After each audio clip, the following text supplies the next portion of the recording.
There are a lot of missiles in War Thunder, and I have decided to take it upon myself to go ahead and make a video to explain all of them. Now I'm breaking it up into separate parts for each nation and missiles and everything like that. And this one is just going to be for the American heat seekers and radar missiles and the aircraft tree. So I've split them up between heat seekers and radar, and I have split the heat seekers up into two separate families. That is going to be the Aim9b family and the Aim9d family. There's a little star beside the Aim9c because it's not a heat seeker, but it is an Aim9, but it is a radar version of the Aim9, and it follows more or less performance-wise to a Aim9d. So about as clear as mud, I understand, but we'll get into it and I'll understand. You'll understand by the end of this how each one of them work. So let's get into the first one. Okay, so first is the Aim9b. This is a cage seeker warhead missile, meaning that you need to keep the plane you're firing it at inside of that tiny circle on the screen that you'll see here in a second. It is a very low, relatively low tier missile at 8.0 all the way up, but you're normally only going to see it as the main missile on lower tier jets. This missile only goes 1.7 Mach with a missile overload of 10 Gs, meaning that's how hard it'll turn. And it does not have a very long burning motor, meaning that once you stop seeing that smoke trail, it is decelerating. The harder the turn it's going into, or the more turns it's got to make, the slower it's going to get. It is a close range missile, so I would not fire it over 2.5 kilometers, then that's pushing it. Now, there are times where you can fire it further away, but I would try to keep it under 2.5 the best I can. But next, we're going to get into the Aim9e. So the Aim9e is basically a Aim9b with an uncaged seeker. What you're going to see here in a second is that there's going to be a bigger circle on the outer part of where the seeker head is. The main difference between these two missiles is that this one is faster by quite a bit. However, I would not push it too far. You might be able to get away with closer to 3, sometimes over 3, but you're better off trying to keep it relatively close, but keeping in mind that its overload is only 10 Gs, so it cannot pull some crazy missiles or missile turns or missile shots or anything like that. But having the uncaged seeker does help, and as you can see, I locked that guy and was able to turn my plane away and still fire it. Now we're going to get into the pinnacle of the Aim9b family, which is the Aim9J. Okay, so now the Aim9J. This is an upgraded Aim9e with its overload from 10 to 20 Gs and its guidance time to 40 seconds instead of 20. Its missile rocket engine is still quicker burning, but it's still a really good missile.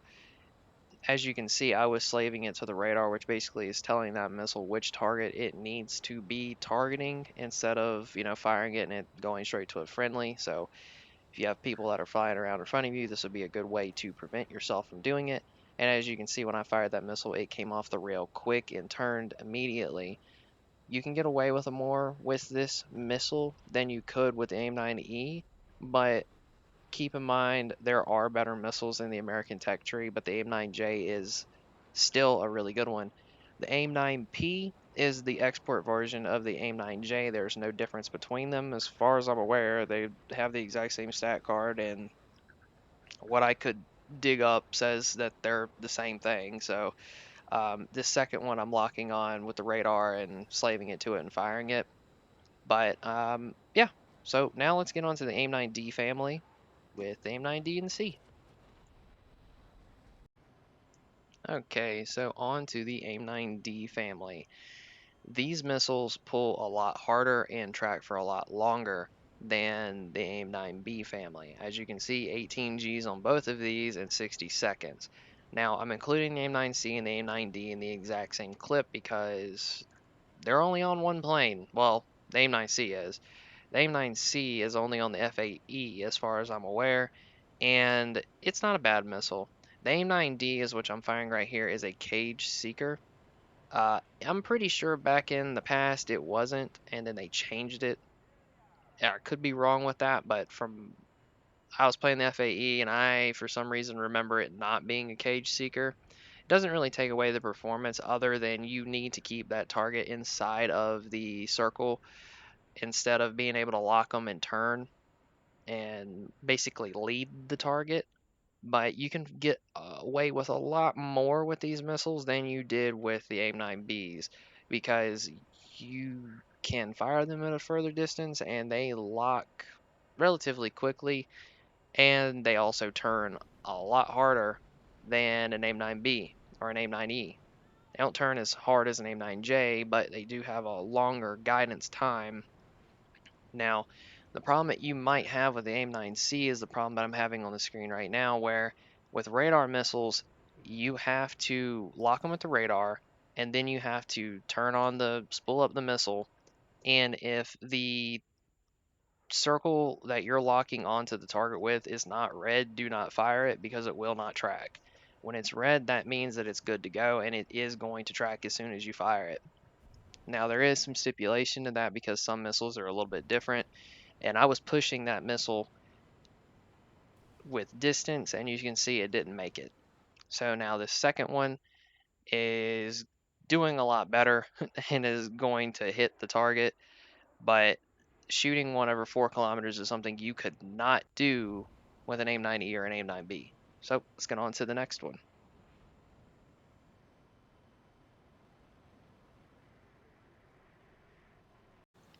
So the AIM-9G, which is an upgraded AIM-9D, I'm using the F-14. This is an uncaged seeker, and it is radar slaving. And this is a very, very good missile. The seeker head on it is huge. It is on the Harrier. It's on quite a few different things. The guidance time is still 60 seconds. The speed is still 2.5 Mach, and the overload is still 18 Gs. These missiles are really good. I like them a lot. It's never a problem to use them on something that gets them stock or just has them in general, and you can do quite a few things with them. And as you can see right there, it's radar slaving. I was just showing that off, and then I got to pull up and try to fire it again. But I really like these missiles. They are on quite a few planes in the game in separate trees, I'm pretty sure. I do know that in the American Tech tree, it is a relatively common missile, being, like I said, on the Harrier and the F4J, the F-14. It's on quite a few things. So with this, just like the Aim9D, you can fire this at further ranges than you could with the Aim9B family of missiles. And with this, I'm radar locking him trying to get the missile to fire. But as soon as I fire it, it's gone. It's going straight for him. As you can see, it seems like the missile's more responsive. The rocket missile engine took longer to burn out. And with this second one, pretty sure I'm gonna try to fire it a little bit further away. And the difference between the Aim9H and the Aim9G is just a little bit, but they're pretty closely similar. But we're getting ready to get into the Aim9H now. So Aim9H is only on one plane, and that is the F-14. It is an upgraded Aim9G. There's not a whole lot to go over with this one, as we pretty much already covered it with the Aim9G, but this is a very, very, very good missile. It is a very responsive missile, and it almost seems like it pulls harder and does some weirder things than the Aim9G, but I don't know if that's the case. But as you can see, firing it, that thing flew straight into him. Long burning engine, just like the other ones, 18 Gs, 2.5 Mach. And, firing it straight up, losing speed like this is not something you can do with the other family of missiles. Most heat seekers won't be able to do that and still hit the target. But now let's get on to the next one, which is an all aspect. Now the Aim9L, which is an all aspect heat seeker that is on the Warthogs and now the Harrier GR7, but that's a British airplane. But it is on both the A-10s and the AH-1Z Viper in the helicopter tree. This is a very good missile, 30 G overload with 60 seconds of guidance time. And as you can see, the rear aspect lock on is 6 kilometers and the all aspect is 3 kilometers. That is a half a kilometer further than the Russian ones. R60Ms, I believe, is 2.5 kilometers. But they are a very, very, very good missile. As you can see, when I fire this, it's gone. It's going to get him. It does not matter. The missile motor is longer burning, and that was more of a side shot, so I'm going to show a head-on shot to see what it looks like. And as you can see, this missile is extremely responsive with firing it at something that is close. Now, I know I'm doing these in a test range or test drive, but same principle still applies. Flares with this missile are harder to really, it's really hard to use them when you're getting shot head on with this missile because sometimes it'll still be tracking you because the flares are coming off behind you, but sometimes you can get away from it. So keep that in mind when you're firing stuff, like firing these at a plane in a live match. But as you can see, I'm getting ready to lock this guy up, and this missile, it is, it does a crazy turn and goes straight for him. So let's get on to the next missiles.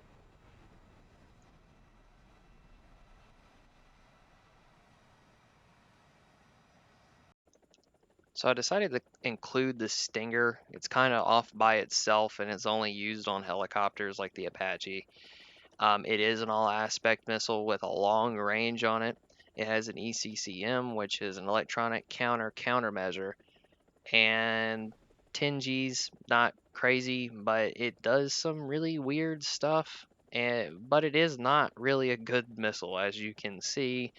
I only shoot him and hit him on the last one, and it's trying, but it's just not getting close enough to detonate. The guidance time is not very long on it. The launch range is 5 kilometers, but you can lock people at 6. I don't know. I don't really care for it, but it's nice to have occasionally. And as you can see, this last one finally hits him. And has a very small explosive mass too compared to the other missiles. But now let's get on to the radar missiles.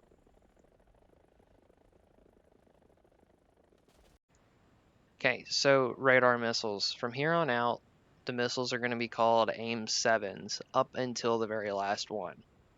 Now, Aim-7C is the first one you're going to get, and it is on the Demon.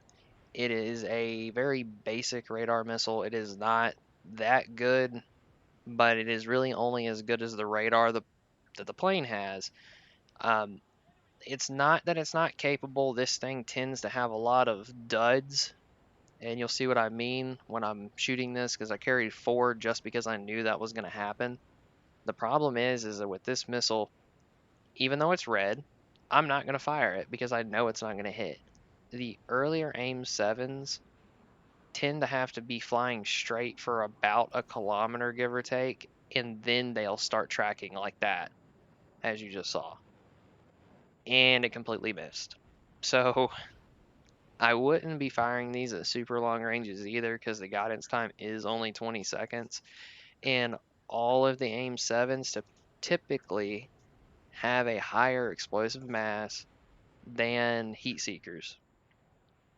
And its maximum speed is higher than all of the heat seekers we've looked at so far, like 3 Mach, but the overload is only 15, which is better than the Aim9B and E, but it's kind of meh. It even its missile engine, rocket motor, whatever you want to call it, tends to burn out a lot faster than even a heat seeker would. So it starts losing that speed quickly, and if it's pulling a turn at full overload, it is going to slow down extremely quick and not get to the target. I'm trying to lock this dude up at about 4 kilometers, and I could trust it to hit the target, but there's a good chance it also won't.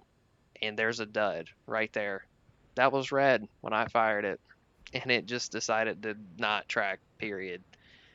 So we're going to try this again, and the radar on the demon is locking him up. It's just the missile does not want to track at all, which is kind of a pain.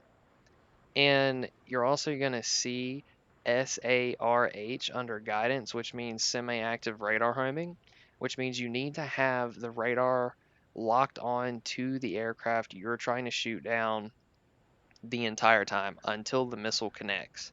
This will change later, and you'll see what I'm talking about on the last missile. But for the AIM-7s, you need to have that radar on that target the entire time. But we finally hit him with the third one. So now let's get on to the next AIM-7.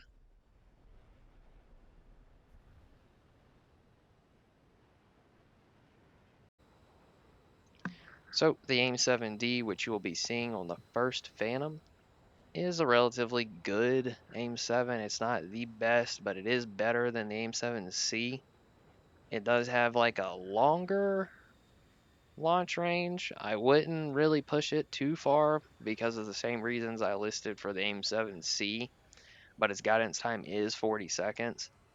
And like I said, the radar or the missile is only as good as the radar that it's connected with. So when you start dealing with certain distances and planes and stuff, it does make it harder to use these types of missiles. But as you can see with that one, it seemed a little bit more responsive coming off, and it did track and it did hit. So with how I fired that one, I would 100% think that if I was going to have to use it in a live match in that same type of scenario, it should be able to connect.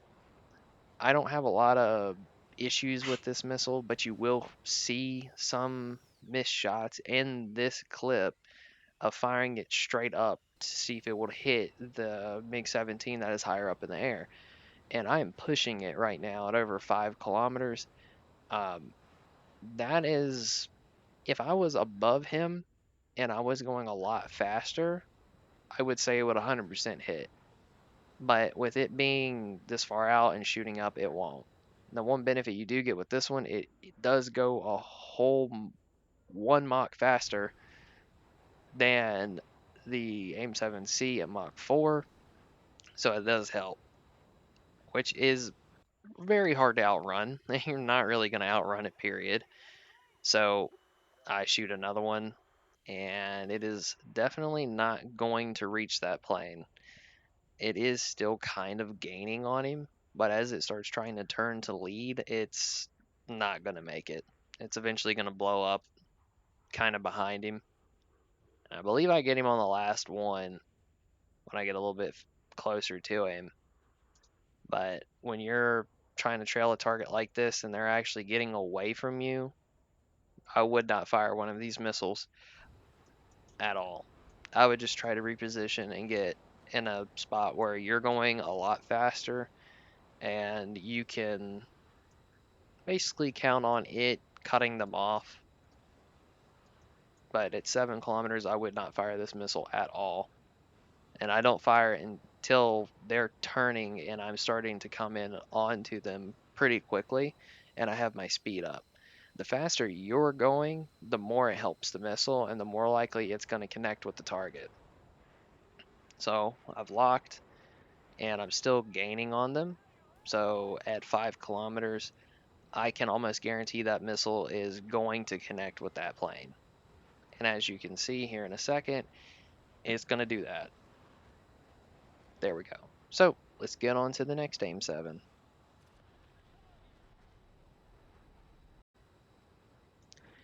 So the AIM-7E, there are 2 versions of this missile, but this one has a farther range than the AIM-7D and a missile overload of 25 Gs instead of 15, and still Mach 4 and a guidance time of 40 seconds. And as you can see, I fired that and it turned a whole lot harder than the AIM-7D did. Now, I'm going to launch this at the one up there here in a second, and this is on the F4E. It is on other planes, but you're going to see the Dogfight version, the E2s, more likely than the Aim-7E. And with this plane going up like this with that missile, I am pretty confident that this is going to hit that plane here in a second. And there you go. So let's get into the Dogfight version. Okay, so the Dogfight versions, or the E2s.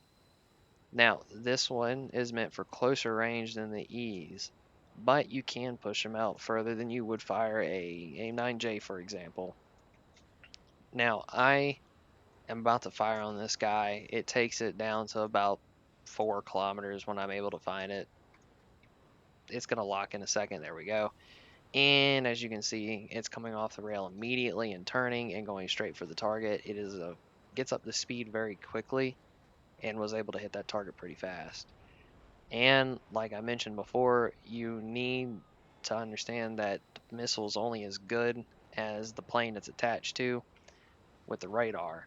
So if you have a pulse Doppler like you do on the F4J, this missile will serve you a whole lot better because you can use it in more scenarios than you can on the F4E, for example. But it being on the F4E helps it a lot with being able to basically have 8 missiles that it can use at closer ranges than trying to use the E's at something that's 2 kilometers away and you have no heat seekers, if that makes sense. So I'm going to fire it on this guy, and it's going to catch him almost immediately just because of how fast it gets up to speed. And it goes off and then turns, and as you can see, it's not getting anywhere. So let's get on to the next one.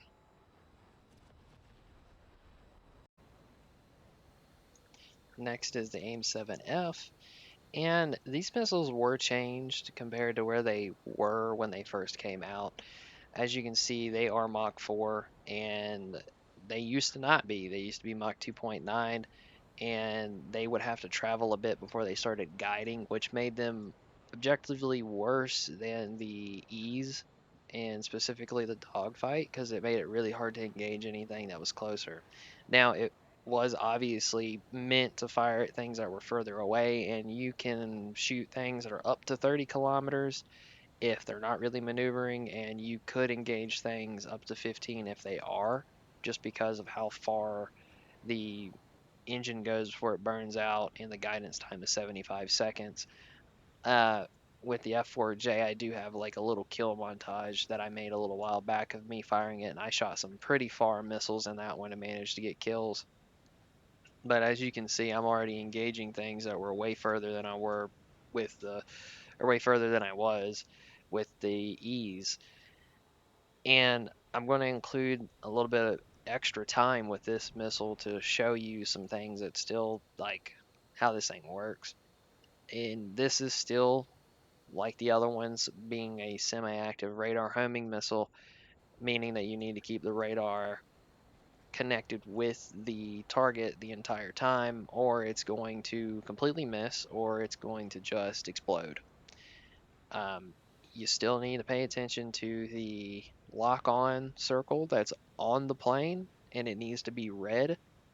And I'm going to show you something else here in a second that will help you when trying to actually target stuff with any of these missiles using the radar here in a second. When I lock this guy, you're going to see a outer circle from that one that's kind of like halfway around, and when it turns red, normally you fire if it makes a full circle. So that one's not a full circle, and it was about halfway around, but turned red, and the missile still exploded.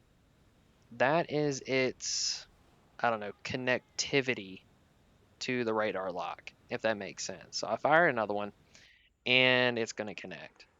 There was just kind of a chance for that one not to do anything, and that's exactly what happened.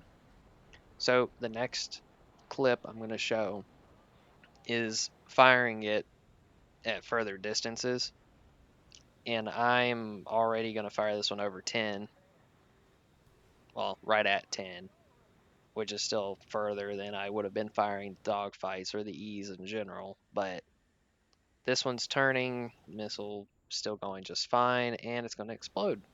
and that's an example of you need to keep the radar on the target the entire time. With any of the radars, you can, well, specifically pulse Dopplers. The plane was going sideways to my plane, and the radar just could not detect them, period. So that's what happened there. And the next missile we're going to get into is going to be different, and it's going to be an active radar homing missile. So let's get on to the next one. After this one hits, this is a close range one, and as you can see, the missile misses completely because it disconnects right there at the very end. But there you go. There's the Aim-7F. Let's get on to the next one. Okay, so now on to the only active radar homing missile in the game, meaning that you fire it and then it goes a distance and then a radar inside of the missile itself kicks on and guides it the rest of the way.